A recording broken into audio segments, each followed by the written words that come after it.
dicen que Ángela Aguilar le pidió al equipo de producción de los Grammy Latinos que quitaran a Cazzu de la lista de artistas que iban a aparecer en el mismo corredor VIP que ella. No un rumor, no una insinuación. Una petición directa, por escrito, desde el equipo de management de los Aguilar, y la respuesta que recibieron los dejó completamente helados. Si ustedes también sienten que hay alguien en esta historia que lleva meses construyendo una imagen de víctima mientras mueve piezas en la sombra como la villana más fría de una telenovela de las buenas, denle like a este video ahorita mismo.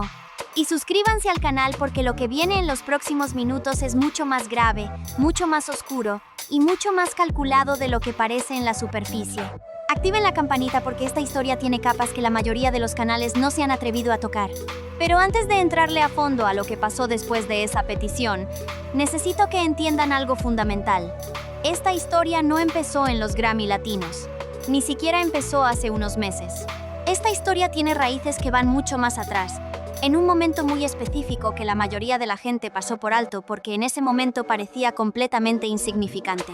Pero cuando lo vean en retrospectiva, cuando conecten todos los puntos que vamos a conectar hoy aquí, van a entender que todo lo que está pasando ahorita era inevitable, que estaba escrito desde mucho antes de que cualquiera lo viera venir. Todo empieza semanas antes de los Grammy Latinos, en un ensayo general en Las Vegas donde coincidieron los equipos de las dos artistas sin que nadie lo planeara, un teatro enorme. Varios artistas preparando sus presentaciones para la semana de premiaciones. Equipo técnico, bailarines, productores, moviéndose por todos lados. Y en medio de todo ese caos organizado, el equipo de Cazzu llega al escenario principal para su ensayo de sonido. Llegan puntuales, llegan preparados, llegan con toda la energía de un equipo que sabe exactamente lo que viene. Y cuando están montando el equipo, acomodando monitores, revisando niveles, alguien del staff del teatro se acerca y les dice algo que nadie esperaba escuchar. Que el tiempo de ensayo que les habían asignado había sido recortado a la mitad, sin aviso previo, sin explicación oficial, sin una sola llamada de cortesía, simplemente recortado. Y el tiempo que les quitaron a ellos, curiosamente, fue reasignado a otro artista que llegó con 1 hora de retraso y que llegó acompañado de Nodal. Pero eso no es lo peor, porque cuando el equipo de Cazzu preguntó quién había autorizado ese cambio de último minuto, el nombre que salió los dejó sin palabras. No voy a decir ese nombre todavía porque necesitan entender primero qué representa ese nombre dentro de toda esta historia. Hay un contexto que cambia absolutamente el significado de ese nombre, y si lo digo ahorita sin ese contexto van a perderse la parte más importante. Lo que sí les puedo decir es que cuando Cazzu se enteró de lo que había pasado, su reacción no fue de coraje, no fue de gritos, ni de mensajes furiosos, ni de llamadas amenazantes. Fue de algo mucho más frío. Fue la reacción de alguien que acaba de confirmar algo que ya sospechaba desde hace meses. Una confirmación silenciosa. Y esa frialdad, amigos, es mucho más peligrosa que cualquier berrinche de camerino. Ahora bien, lo que muy poca gente sabe es que ese ensayo recortado no fue el primer movimiento, fue el tercero. Porque semanas antes, cuando se estaban armando las listas de invitados para los eventos privados de la semana de los Grammy, el nombre de Cazzu apareció tachado en 2 listas distintas.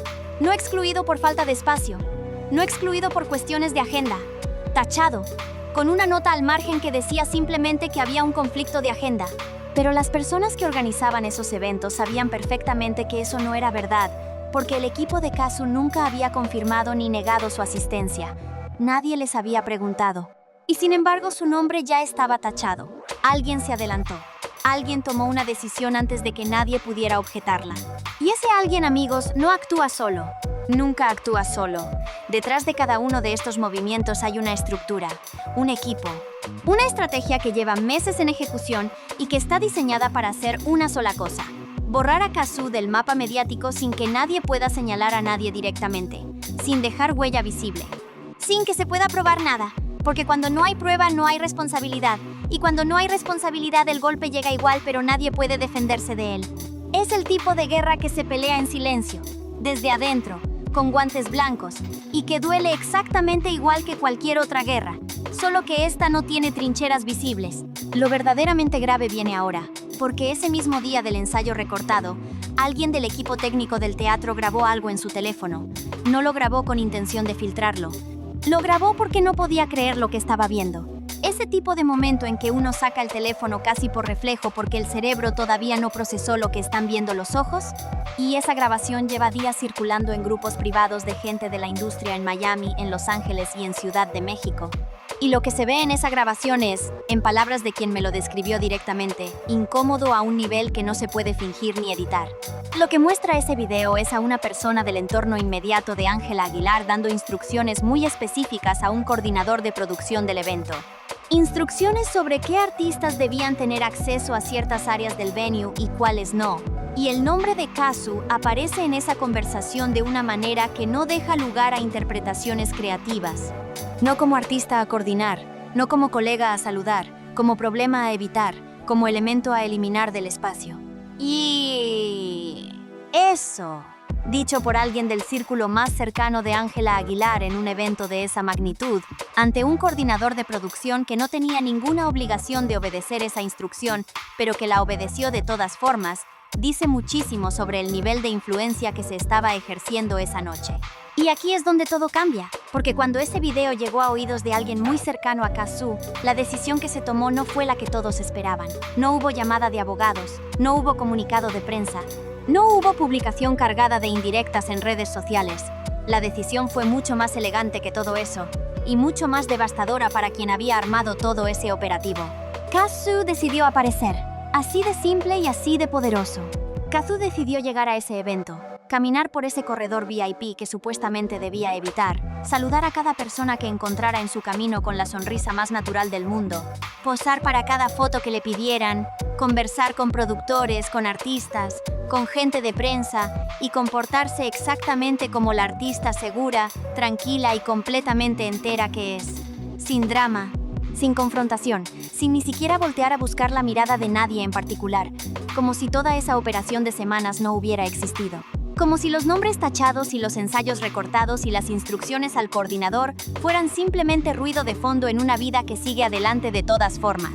Y el efecto que eso tuvo fue devastador, porque cuando alguien lleva semanas moviendo piezas para que no te vean, para que no estés, para que desaparezcas del mapa, y tú apareces así, radiante, tranquila, siendo exactamente quien eres, el mensaje que mandas sin decir una sola palabra es el más poderoso que existe.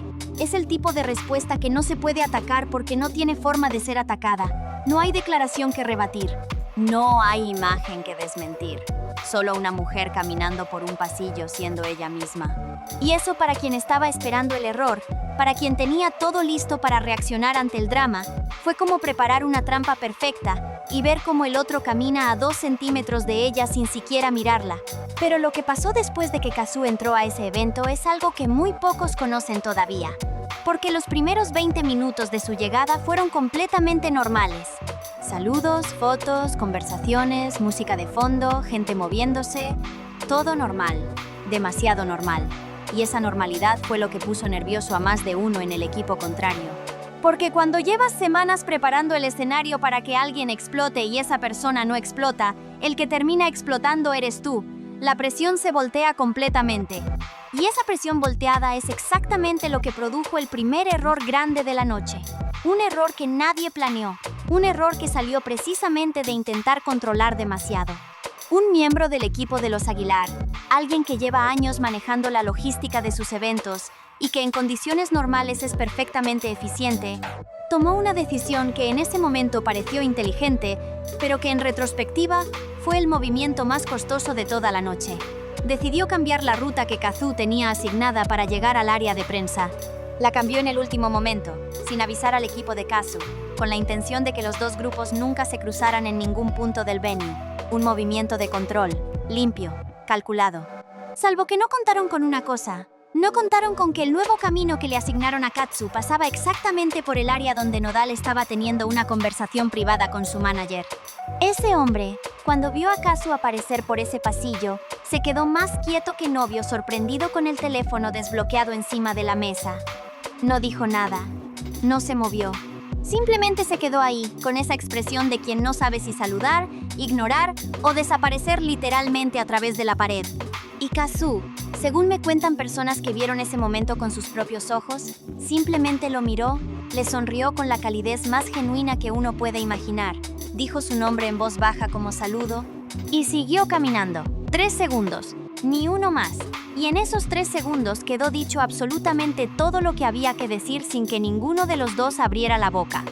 Si ustedes también creen que esa mujer está jugando en una dimensión que muy poca gente en esta industria entiende todavía, déjenme en los comentarios una C de Kazoo. Quiero ver cuántos de ustedes están viendo lo mismo que estoy viendo yo.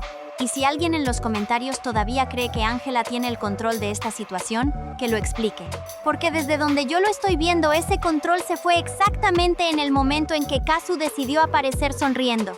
Pero hay algo que todavía no les he contado. Algo que pasó esa misma noche dentro del evento que involucra a Inti de una manera que nadie esperaba. Y cuando lo escuchen, van a entender por qué esta historia tiene una dimensión emocional que va mucho más allá de los celos, la rivalidad y la guerra de corredores VIP.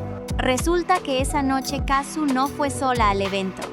Fue con una amiga cercana, una mujer que también es mamá, que también trabaja en la industria musical y que esa tarde antes del evento había estado con Kazoo en el hotel. Y en ese rato en el hotel, Kazoo le mostró algo en su teléfono, una foto reciente de Inti. Una foto completamente inocente, de esas que los papás se mandan entre ellos simplemente porque la niña hizo algo gracioso o quedó bonita la luz. Inti durmiendo la siesta con un peluche, completamente ajena a todo, completamente en su propio mundo tranquilo y perfecto. Y esa amiga, que es alguien que conoce a Kazoo desde antes de toda esta historia, desde antes de Nodal, desde antes de todo, me cuenta que en ese momento Kazoo no dijo nada sobre la guerra, no dijo nada sobre los Grammy, no dijo nada sobre los pasillos, ni los ensayos, ni los nombres tachados. Solo miró la foto de Inti un momento y dijo algo muy simple. Dijo que todo lo que hacía, cada decisión, cada movimiento, cada vez que elegía no responder era por ella. Por mantener ese mundo tranquilo y perfecto intacto el mayor tiempo posible.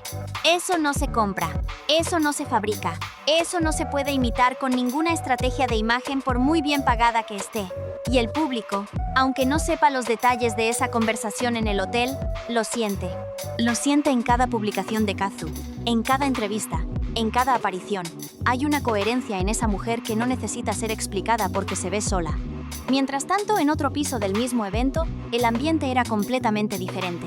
Dicen que Ángela Aguilar estuvo esa noche con una energía que varios presentes describen como controladamente tensa. No de manera obvia, no de manera que cualquier periodista o fotógrafo presente lo hubiera notado. Pero la gente que la conoce de verdad, la gente que trabaja con ella desde hace años y que ha visto todos sus estados, notó algo diferente esa noche. Una rigidez sutil en la sonrisa. Una velocidad ligeramente elevada en sus movimientos. Una necesidad de verificar constantemente detalles de producción que normalmente delega sin ningún problema. Como si supiera que algo estaba pasando en el mismo edificio y no tuviera manera de controlarlo completamente sin que se notara que lo estaba controlando. Esa incomodidad específica de quien tiene todo bajo control excepto una variable. Y esa variable tenía nombre. Y Nodal esa misma noche tuvo uno de esos momentos que la cámara captura sin que uno se dé cuenta. Hubo un instante, brevísimo, captado por un fotógrafo de prensa que estaba cubriendo el evento para un medio especializado, en el que Nodal miró hacia una dirección específica del salón con una expresión que no era de felicidad, ni de incomodidad, ni de enojo. Era algo mucho más complicado que cualquiera de esas cosas. Era la expresión de alguien que ve algo que le recuerda todo lo que existe más allá de donde está parado en este momento de su vida. Una expresión que dura menos de un segundo, pero que la cámara congeló para siempre. Y esa foto existe. Está en los archivos de ese fotógrafo. Y hay personas que la han visto. Y dicen que cuando la ves, entiendes más sobre el estado emocional real de Nodal que con cualquier entrevista que haya dado en el último año. Pero lo verdaderamente grave, lo que cambia absolutamente el significado de todo lo que pasó esa noche, viene ahora. Porque al final del evento, cuando la música bajó de volumen y la gente empezó a despedirse y a buscar sus abrigos y a llamar a sus choferes, sucedió algo que nadie planeó. Algo que no estaba en ningún itinerario ni en ninguna estrategia de ninguno de los dos equipos. En un pasillo lateral del venue, uno de esos pasillos de servicio que usan los artistas para moverse sin pasar por las áreas públicas, dos personas se encontraron de frente, sin sus equipos, sin sus managers, sin fotógrafos ni guardias de seguridad inmediatos, solo las dos. Y esa conversación que nadie planeó duró menos de 3 minutos. Pero esos 3 minutos, según alguien que estaba lo suficientemente cerca para ver, aunque no para escuchar, fueron los 3 minutos más cargados de toda la noche. No sé exactamente qué se dijeron, nadie lo sabe con certeza todavía, pero lo que sí sé es que esa conversación terminó con algo que uno de los dos guardó en el bolsillo, algo pequeño, algo que parece completamente insignificante si no sabes lo que representa, pero que para quien lo sabe, para quien conoce el contexto completo de esta historia, representa exactamente el tipo de evidencia silenciosa que puede cambiar la narrativa de todo esto de un momento a otro. Y la persona que guarda ese objeto ahorita mismo tiene más poder sobre esta situación que cualquier manager, cualquier abogado, cualquier publicista o cualquier comunicado de prensa que cualquiera de los dos lados pueda lanzar en los próximos días. Porque no importa lo que se diga públicamente. No importa cuántas fotos perfectas se suban ni cuántos comunicados cuidadosamente redactados salgan. Ese objeto existe. Y mientras exista, hay alguien en esta historia que tiene una carta que todavía no jugó. Antes de que se vayan, necesito que me digan algo en los comentarios. ¿Ustedes creen que ese encuentro en el pasillo fue accidental o creen que uno de los dos lo buscó? Porque esa respuesta cambia absolutamente todo lo que significa lo que pasó esa noche. Si fue accidental, estamos viendo cómo el destino mete su mano en una historia que ya de por sí estaba demasiado cargada. Si fue buscado, estamos ante un nivel de frialdad estratégica que muy poca gente en esta industria tiene. Déjenme su opinión abajo. Y si este video les llegó por recomendación y todavía no están suscritos al canal, este es el momento, porque lo que viene después de esto no lo va a contar nadie más que nosotros. Lo único que les digo para cerrar esta noche es lo siguiente. Todo lo que vieron hoy, los ensayos recortados, los nombres tachados, el corredor bloqueado, los 3 segundos en el pasillo, la foto de Inti en el hotel, la expresión de Nodal congelada por una cámara, el encuentro de 3 minutos al final de la noche, todo eso es la superficie, la capa visible de algo que tiene mucho más fondo de lo que cualquiera ha reportado hasta ahora. Hay conversaciones que siguen pasando. Hay decisiones que se están tomando en este momento. Hay personas en este círculo que están eligiendo bandos en silencio y que muy pronto van a tener que hacerlo en público. Y cuando ese momento llegue, cuando todo lo que hoy está en la oscuridad salga a la luz de una vez, muchos de los que hoy aplauden desde las sombras van a tener que explicar exactamente dónde estaban parados y por qué.